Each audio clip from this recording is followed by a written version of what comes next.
Camilla, Duchess of Cornwall, the potential future Queen Consort. Everyone that met her said, God, she's wonderful, she's so funny, she's so magical. On the surface, a conventional royal partner, always destined to be by Charles's side. Did he get down on one knee to propose? But her story is much more Hollywood than Highgrove. She wrote a very rude message in lipstick on the windscreen and let the tyres down. Who is the woman that Charles risked everything for? The Prince of Wales has admitted publicly for the first time that he was unfaithful. It is reported she met Charles boasting that her great-grandmother had an affair with King Edward VII. Why did her relationship with the future king mysteriously falter? People have said, slightly tongue-in-cheek, senior members of the royal family were there at the wedding just to make sure it really happened. How did she go from being seen as Britain's most hated woman? This must have been an absolutely traumatic period in her life. To loved royal. She had, up until that point, really been relatively anonymous. Before Meghan, was she the original unsuitable bride? Mountbatten was absolutely horrified. He insisted that Camilla was excellent mistress material, but was certainly not wife material. This is the story of Camilla before Charles. It's been a roller coaster of a relationship with lots of turbulence, complications. A tale of love, betrayal and redemption. It's almost Shakespearean in its tragedy. You couldn't make this up.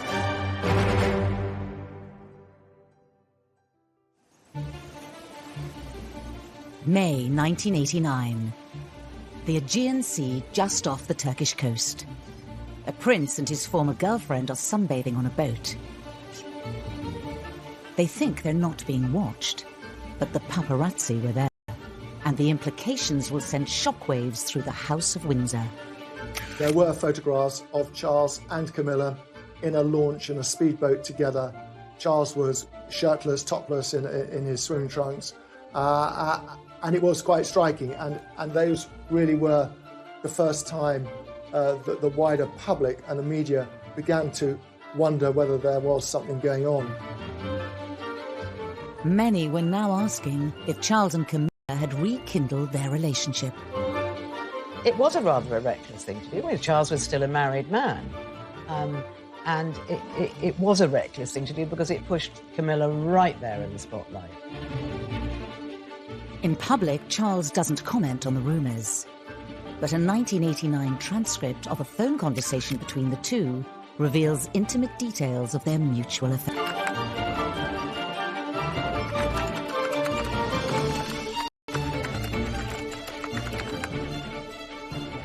Whilst rekindling her relationship with Charles, Camilla couldn't have predicted the epic fallout that would unravel over the next 10 years. I think Camilla must have been an extremely robust person to deal with the torrent of media interest, strange telephone calls, paparazzi following her around that was her life. All this building towards one of the most brutal public outings ever. Do you think Mrs. Parker Bowles was a factor in the breakdown of your marriage? Well, there were 3 of us in this marriage, so it was a bit crowded.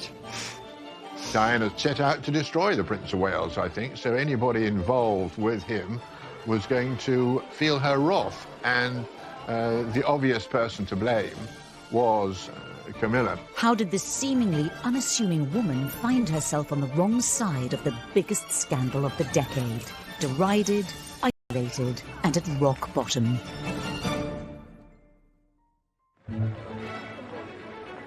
The story starts 8 years earlier with a wedding that mesmerised a nation. I mean, here we had the Prince of Wales, a rather dashing and glamorous figure himself, then known as Action Man in the popular press, and this extremely striking and beautiful young woman. And the whole country got swept up in it. Lady Di, could you wait? Camilla Parker Bowles at this stage was married herself, but remained a close friend to Charles. It's thought she even encouraged him that Diana was the one. In that period, Charles's life was difficult and he knew he was under pressure to find a wife, and Camilla thought she'd be perfect for Prince Charles. But before the wedding had even taken place, there were signs the prince and his future bride may not have been the perfect match it initially seemed. If you look back at that engagement interview, you can see that they're really not at ease in each other's company at all. They're not a tactile, loving couple. I mean, Charles just simply can't bring any emotion to the interview. Can you find the words to sum up how you feel today, both of you? Difficult to find that sort of word, isn't it, really? Just delighted and happy. And I'm amazed that she's been brave enough to take me on. And I suppose in love. Of course.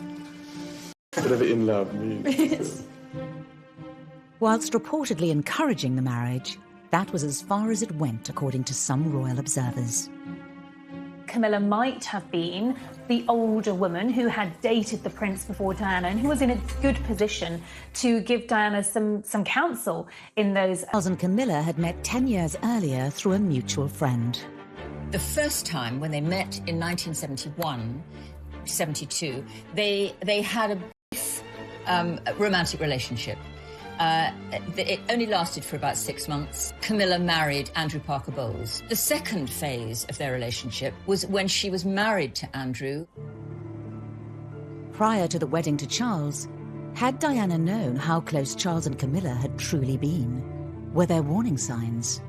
Shortly before his wedding, Charles wanted to thank a number of women who'd been very kind to him over the years of his bachelorhood. And Camilla was one of them. Diana found this bracelet that Charles had specially made for Camilla. It had the initials GF on it, and she immediately realised that this was for Camilla. And Diana was said to be aware of the nickname Charles had for Camilla. When Prince Charles was growing up, very, very popular show on the radio was The Goon Show. There were two characters in it called Gladys and Fred, who were like lovers, and these were the nicknames from very, very early on that Charles and Camilla gave each other. It really, hurt her, and she became obsessed. She became obsessed with Camilla. The wedding went ahead on the 29th of July, 1981. Watched by a global television audience of 750 million people. Probably the most flamboyant wedding anywhere in the world in the last century. I mean, an extraordinary spectacle. And in the congregation, Camilla Parker Bowles. And Diana knew that she was there. The history that Camilla had with the man that she was about to marry, and it's quite poignant, I think, that out of the thousands of people in St. Paul's, it was Camilla who Diana zoned in on. From Camilla's point of view, she's now watching a man she's been in love with for a very long time walking down the aisle in this fairy tale, happily ever after story. And for her, she must have had a huge mixture of emotions. How are you enjoying married life? Highly recommend. Diana naively believed that as a result of the marriage, the mistress would fade away and we'd all live happily ever after. But of course, that never happened. And contrary to what a lot of commentators have said, Camilla didn't go away.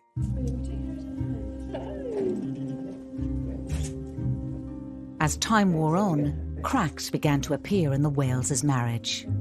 After the birth of Harry, the problem was Camilla.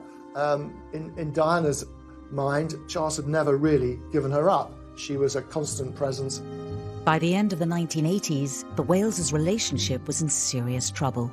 And I think Charles was so unhappy that he started, pouring his heart out more and more and more to Camilla, and then they rekindled their romance. At this stage, it would have been well known to Charles's innermost circle of friends, certainly the social circles that he mixed in, that Camilla was back on the scene, and Diana had her suspicions.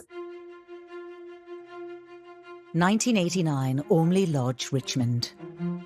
Diana and Charles attend Camilla's sister's birthday party, and suspicion is about to turn to confrontation. There was this extraordinary atmosphere that once we'd arrived, Diana arrived, and of course there were the friends of Camilla and indeed her sister. Ken Wharf was Diana's bodyguard and was there on the night.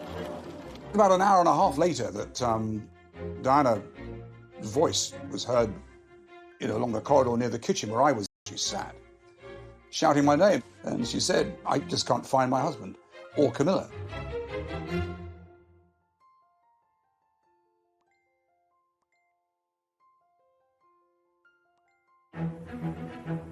(1989), and Princess Diana is trying to find her husband and Camilla Parker Bowles at a party. Her bodyguard, Ken Worf, is helping her. We began an exploration of the house. Sat on the sofa was the Prince of Wales and Camilla actually talking. And Diana said, listen, please don't treat me like an idiot. You know, I know what's going on. There was no attempt by Camilla to deny Diana's allegations. Diana didn't have any proof, but she had a hunch. So they, you know, and all hell was going on upstairs because everyone was saying, gosh, Diana and Camilla are having a confrontation downstairs. And Charles knew that this was, you know, this was the moment to leave. But of course, on the return journey home, nothing was said in the car. That really was the beginning of the end of the Wales' relationship. It is announced from Buckingham Palace that, with regret, the Prince and Princess of Wales have decided to separate. After the separation, Charles and Camilla's relationship remained in the shadows, until Princess Diana goes on the offensive. Well, then in the summer of 1992, which was the Annus Horribilis, Andrew Morton's book was published. This was the moment when Camilla was absolutely 100% outed. Sunday Times today claims it was the prince's indifference to his wife that caused her chronic depression and 5 separate suicide attempts. The first time she had press camped outside her home, this must have been an absolutely traumatic period in her life. She had, up until that point, really been relatively anonymous. She's her name was out and she was going to have to live with this label of mistress, adulterer, marriage wrecker. But worse was to come. In January 1993, the People newspaper published the transcripts of a conversation between Charles and Camilla, first recorded in 1989. It was hugely embarrassing because it was almost lavatorial in its description of their love for each other, what they wanted, how they longed for each other. With their reputations in freefall, in June 1994, Charles takes part in an unprecedented interview. Did you try to be faithful and honourable to your wife when you took on the vow of marriage? Yes, absolutely. And you were? Yes. Until it became irretrievably broken down. Mrs. Parker Bowles is a great friend of mine. Once again, it thrust Camilla in the eyes of the world. It made her marriage with Andrew Parker Bowles that much more difficult. It was out there in the open. But Charles's interview was just the curtain raiser for the interview Diana gave Martin Bashir a year later. I wonder whether Camilla knew in that moment exactly what had happened to her, and I think it would have hit her so hard that from now on, she's public property and public enemy number one.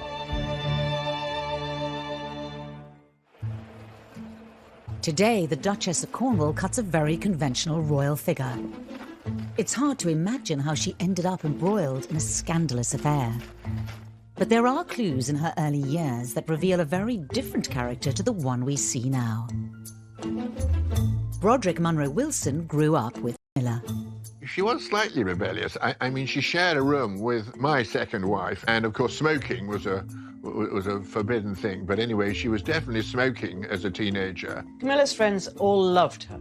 She was she was always the one at the centre of everything. She was terrific fun. Boys adored her because she was funny and characterful. I mean, she wasn't a beauty, but I mean, I think she was approachable, and she was very, very popular. Thank you very much for giving us this Silver Heart, but I still think...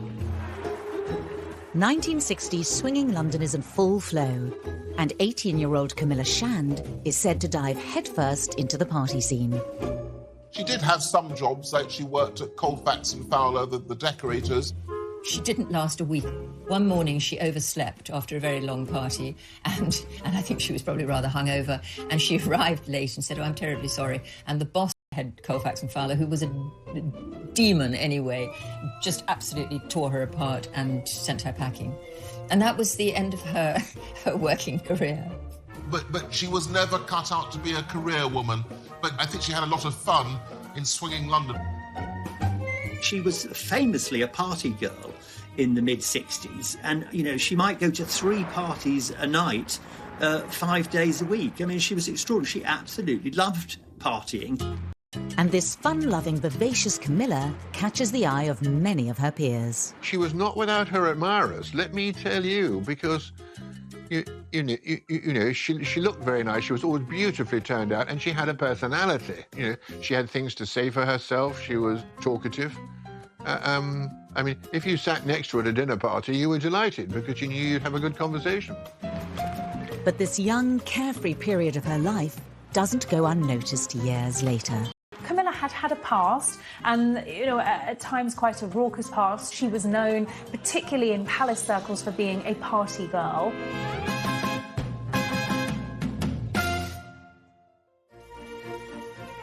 In fact, Camilla's family's reputation went back many, many years.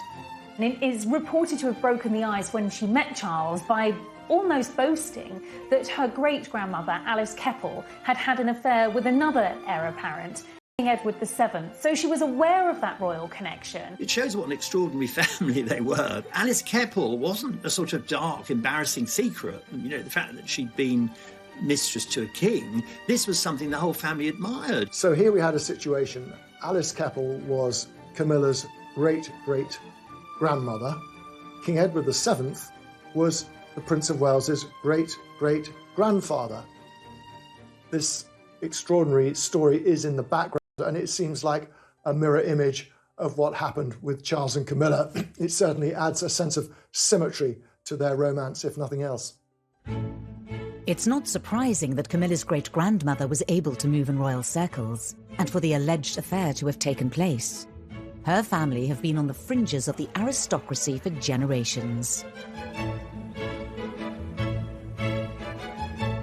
Born Camilla Shand in 1947, she had a textbook childhood. She had a very happy childhood. She was the eldest of 3, the firstborn, and then she had a younger sister, Annabelle, and then their brother, Mark. Her father, Major Bruce Shand, was a real military hero. He was actually given the Military Cross twice, which is the most astonishing thing, a very, very gallant officer. Her mother was from a very, very wealthy family called the Cubitt family. And the Cubitts in the 19th century had built much of central London. She lived about 15 miles from me. And the great thing is that we were all in the pony club. Everybody had a pony, everybody rode, everybody hunted.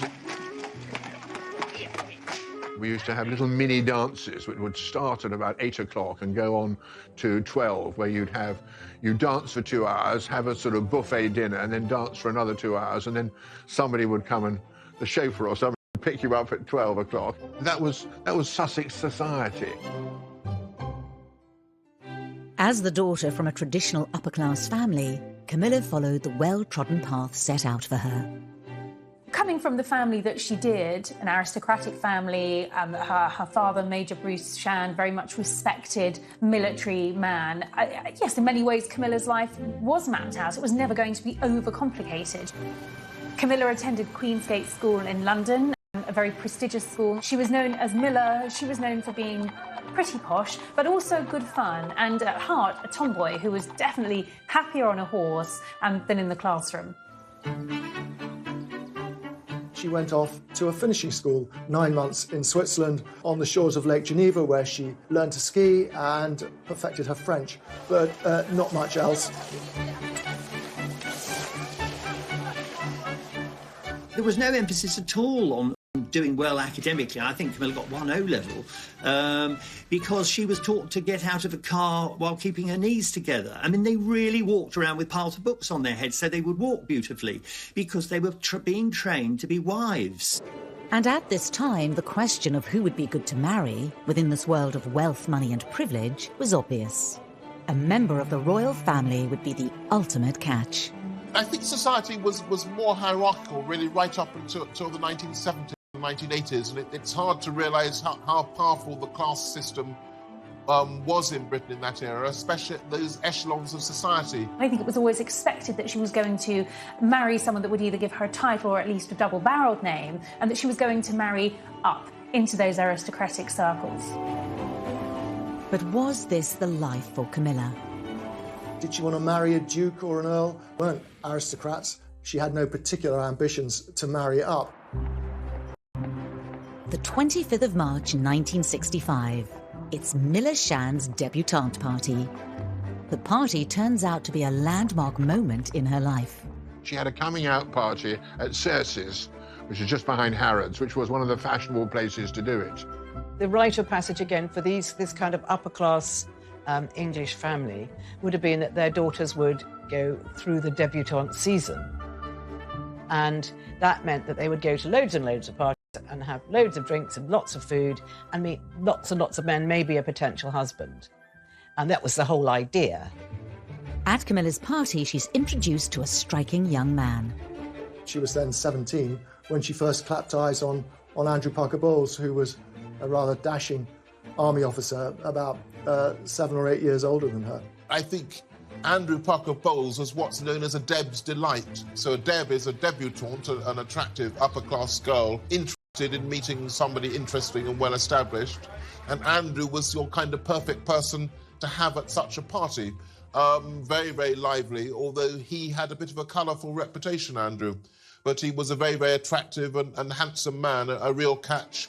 Romance blossomed between the two. Had Camilla found her perfect match? Camilla was the one that got him. I think she thought that she knew his reputation, she knew what he was like. But I think she thought that she could tame him. But sadly, of course, she couldn't.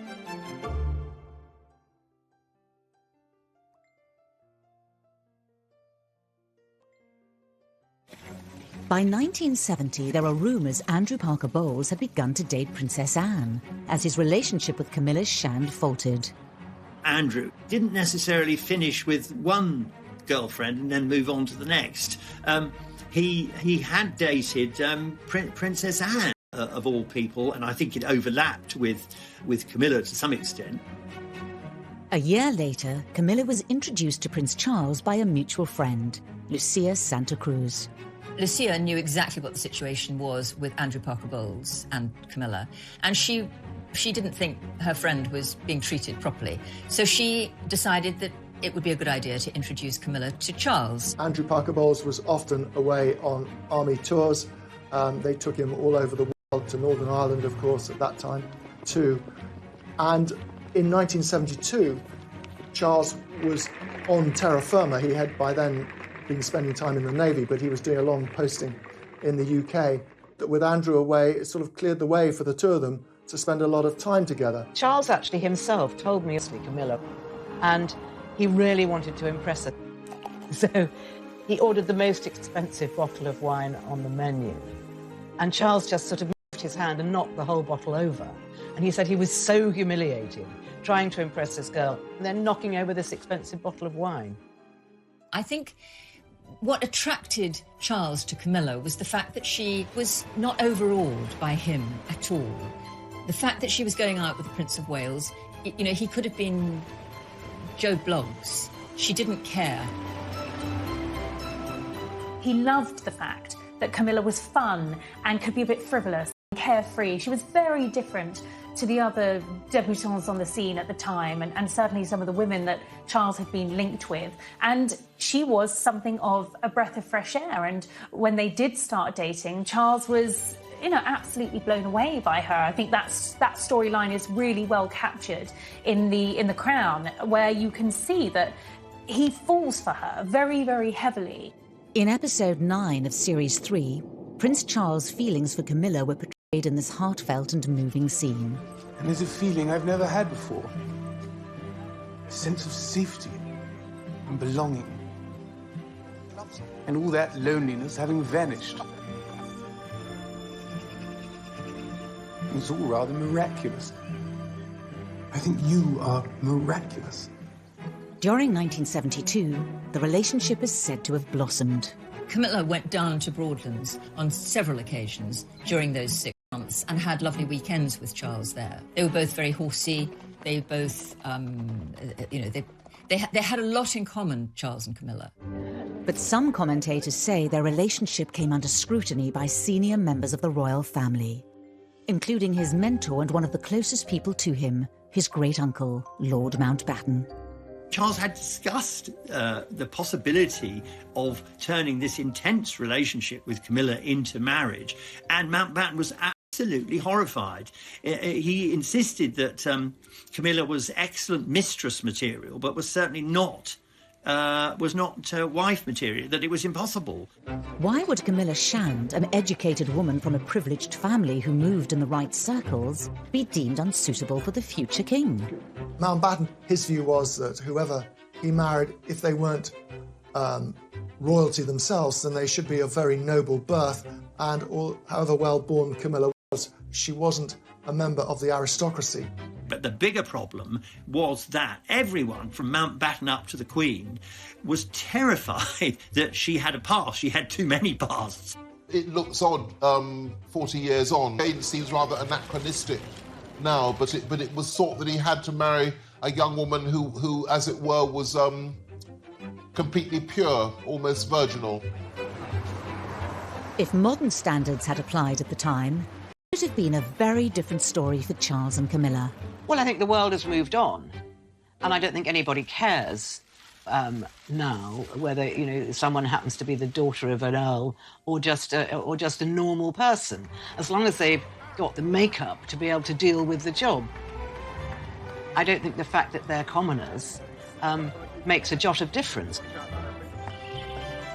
When Meghan married Harry, she was a divorcee.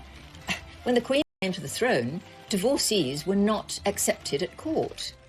It was unthinkable. The Queen's own sister couldn't marry a divorcee.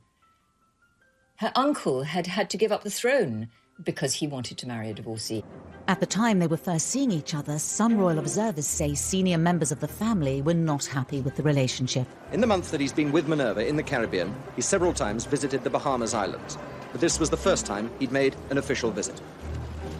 It was really the palace who made sure that this sort of fledgling 6-month blossoming romance never really got off the ground. Charles was very deliberately sent off to the West Indies with the Royal Navy, where he was posted for 8 months.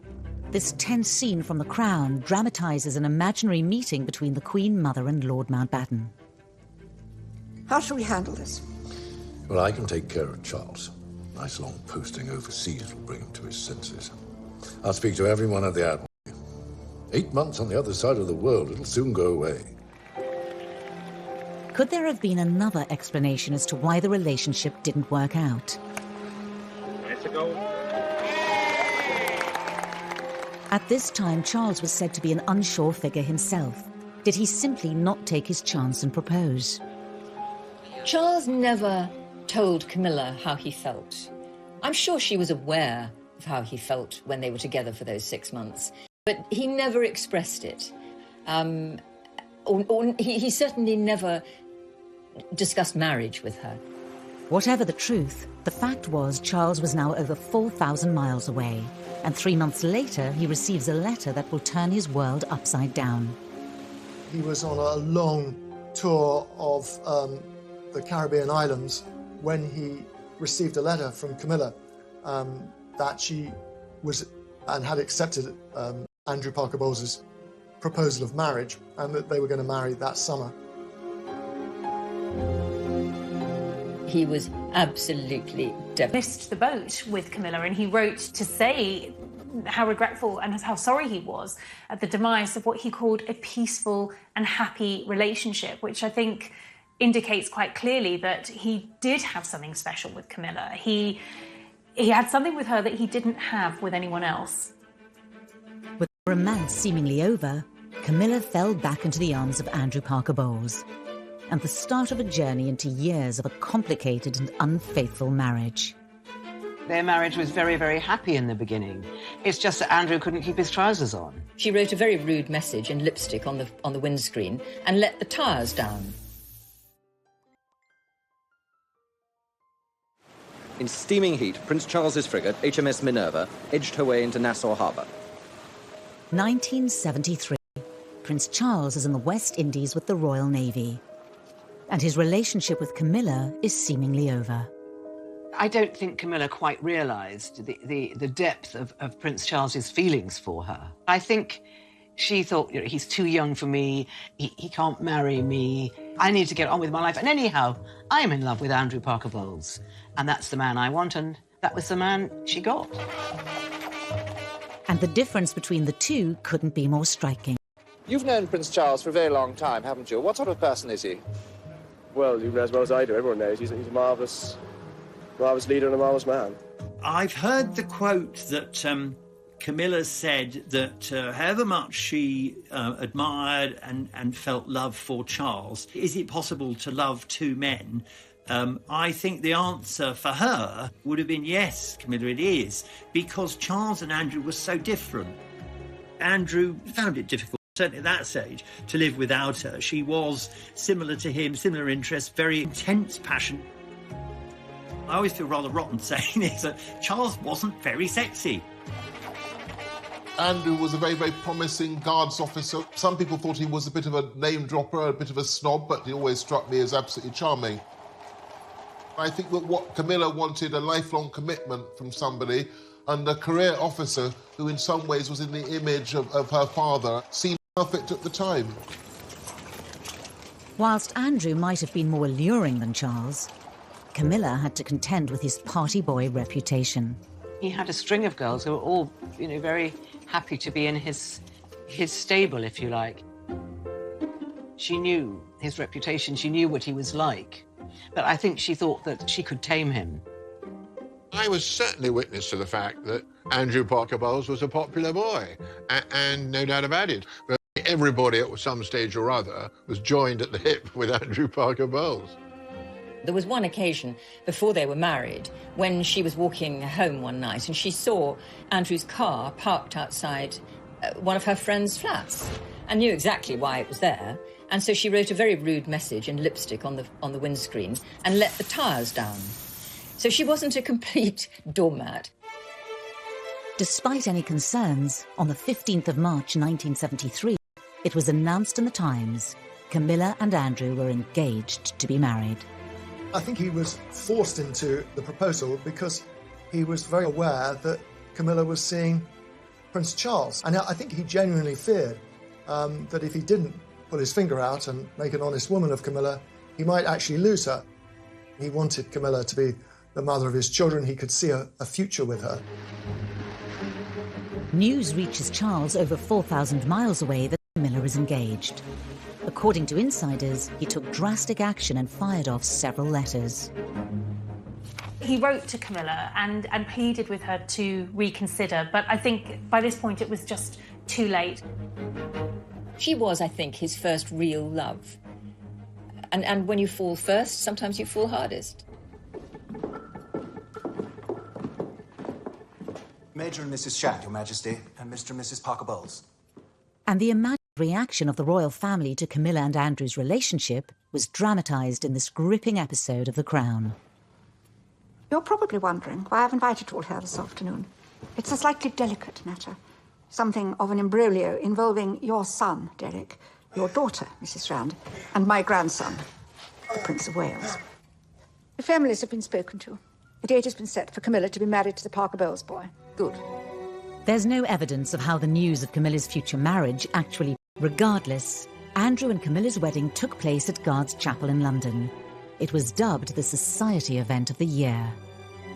There were members of the royal family there. The Queen was there, the Queen Mother, Princess Margaret and Princess Anne. People have said, slightly tongue-in-cheek, that the senior members of the royal family were there at the wedding just to make sure it really happened. There was this enormous relief in royal circles. This Camilla problem had now gone away for good. It was a very glamorous occasion. Of course, the one figure who wasn't there was the Prince of Wales. He was on his ship, and he wouldn't have gone anyway because it would have been very hurtful for him to see the woman that he still loved being married to somebody else. It was a very, very significant event, and nobody would have thought this wasn't a marriage that was going to last for decades. Camilla and Andrew went on to have 2 children, Tom and Laura. Despite their history, Charles remained close to the young family. They managed to include Charles even in that intimate part of their lives by making him a godfather to Tom. Their lives were intertwined, particularly through polo and other social occasions.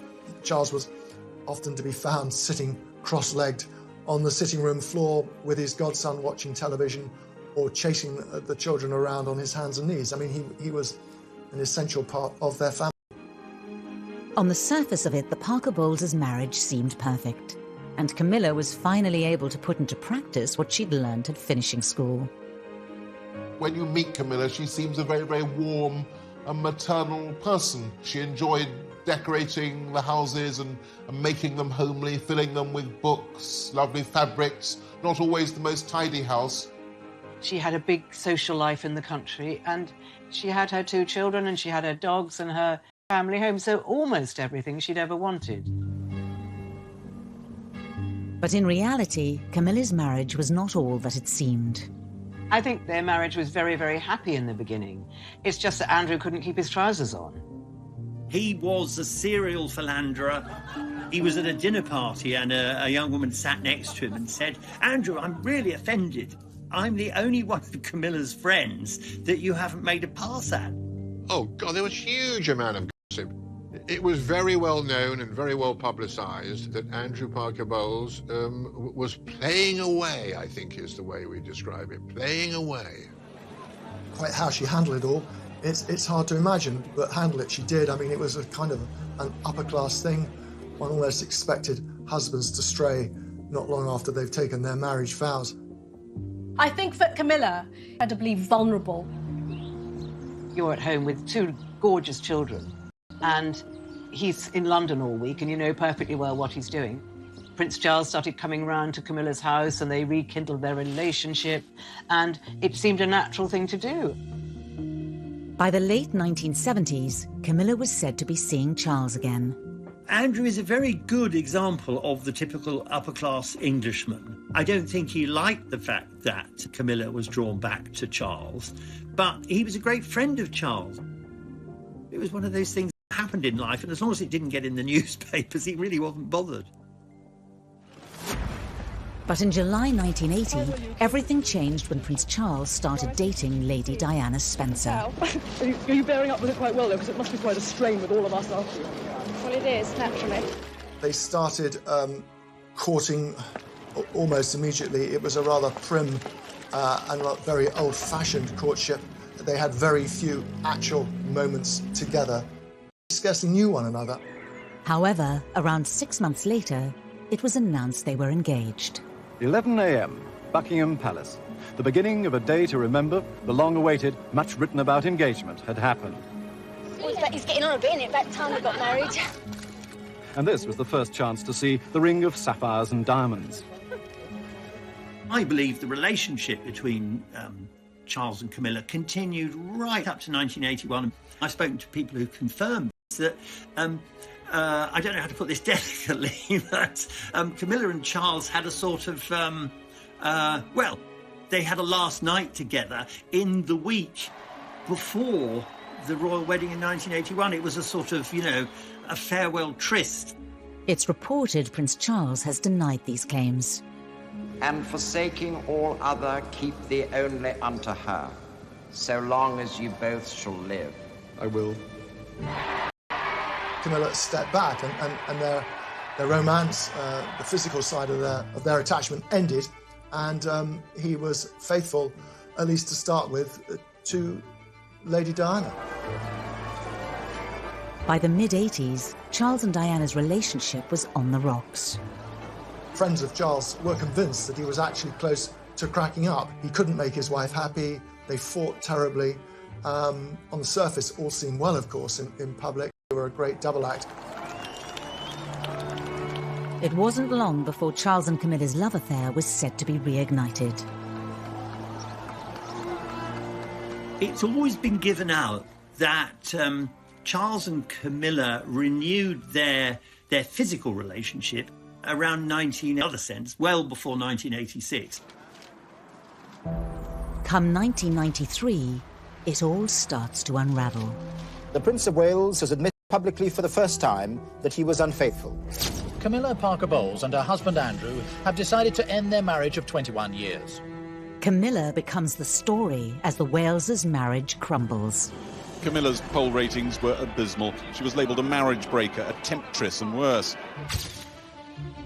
For somebody who was private, who'd been a homemaker, a mother, she had to show great strength of character to get through that enormous intensity of media scrutiny. Camilla became the most hated woman in Britain, if not the world. She had photographers camped outside the family home. Camilla was suddenly famous, and she was famous for all the wrong reasons. She kept stum, you know, and was very, very dignified about it all. Diana was always finding a friendly journalist to tell her story. She never did that, and I think that's great credit to her. After Charles and Diana's divorce in 1996, Camilla's official introduction into Charles's life began. Charles had been very keen to try and ease Camilla into the public arena. He was tired of sneaking around, and so he employed a PR wizard called Mark Boland to help with this process and to try and rehabilitate the prince himself, because his reputation was in tatters. But a year later, everything ground to a halt. In the early hours of the 31st of August 1997, the unimaginable happens. The Press Association announced with a news flash at 4:41, that's just a few minutes ago, that Diana, Princess of Wales, has died.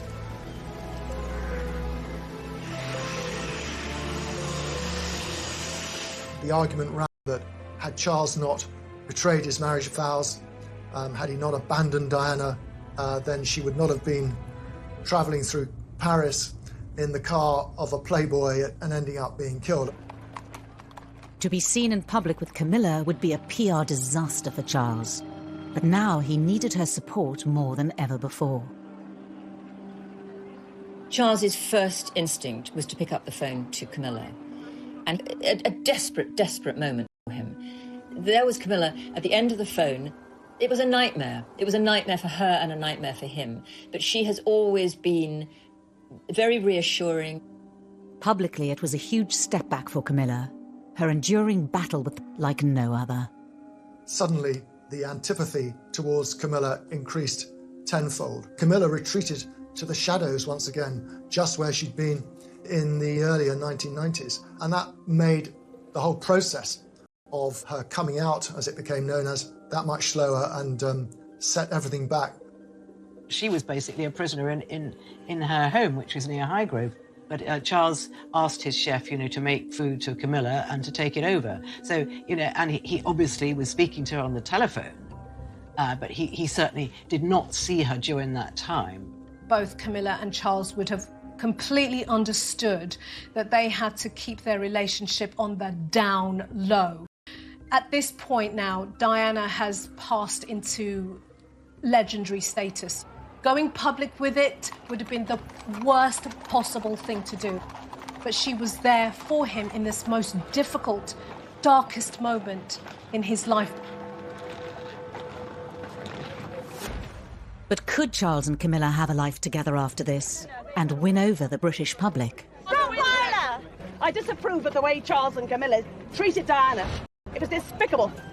Camilla arrived not knowing whether people were going to be standing there throwing rotten eggs at her. And she was terrified.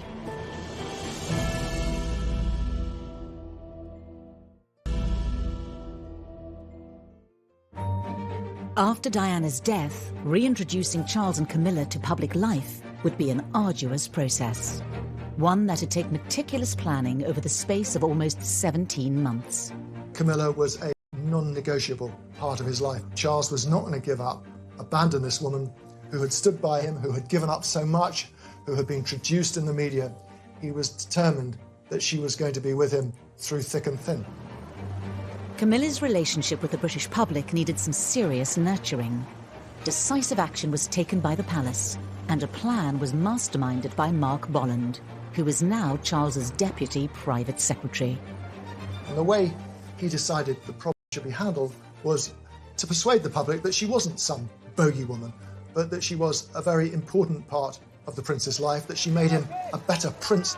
Discretion still rules in the run-up to Charles's 50th birthday. Very gradually, she was bought out, and it was a supreme strategy. And people started to see her in a slightly different life. And everyone that met her said, God, she's wonderful, she's so funny, she's so magical. Word sort of started and spread. In January 1999, the planning came to fruition outside the Ritz Hotel in London. Around 200 members of the... Just extraordinary. It was like the whole sky lit up with flashbulbs. That moment sort of sealed the deal. By and large, the reaction was positive. And from then on, the process was able to be speeded up. And that was really the moment when Camilla began to be accepted by a section of the British public. But would Camilla ever be accepted by the inner circles of the House of Windsor? And then the next major step was meeting the Queen. It was a party that Prince Charles was hosting at Highgrove, his country house.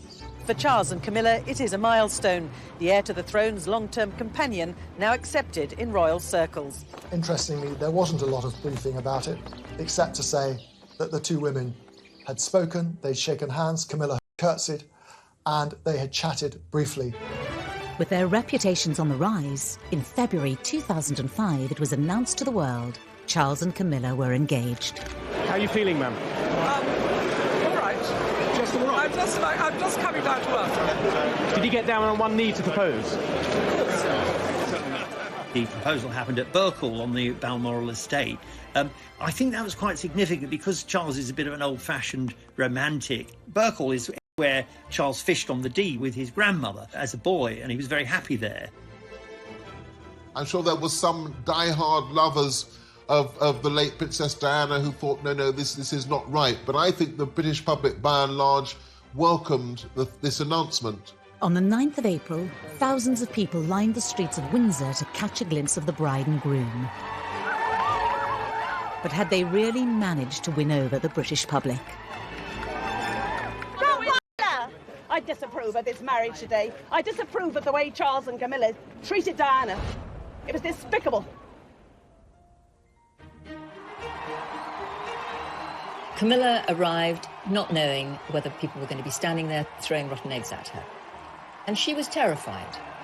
I was there that day, thousands of people there who were just cheering for them, who were so happy for them.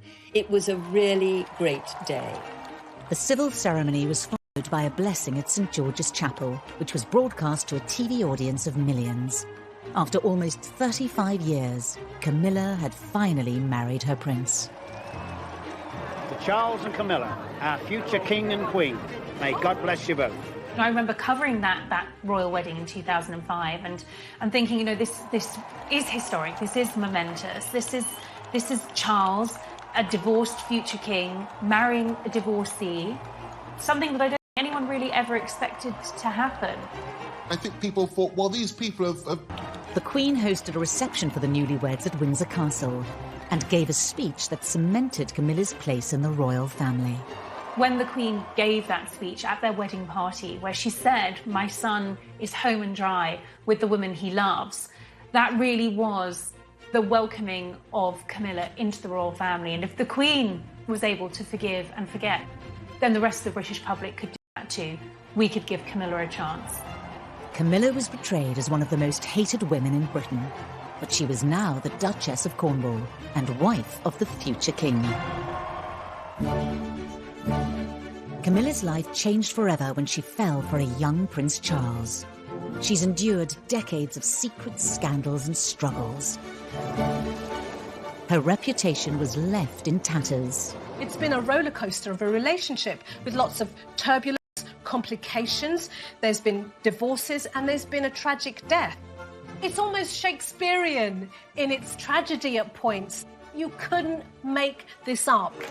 The road to redemption has been a long one, but today their popularity and love is stronger than ever.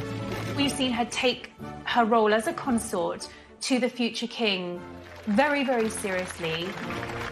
Her rehabilitation is complete, and I think she has proved that she is a real asset to the royal family and for the nation.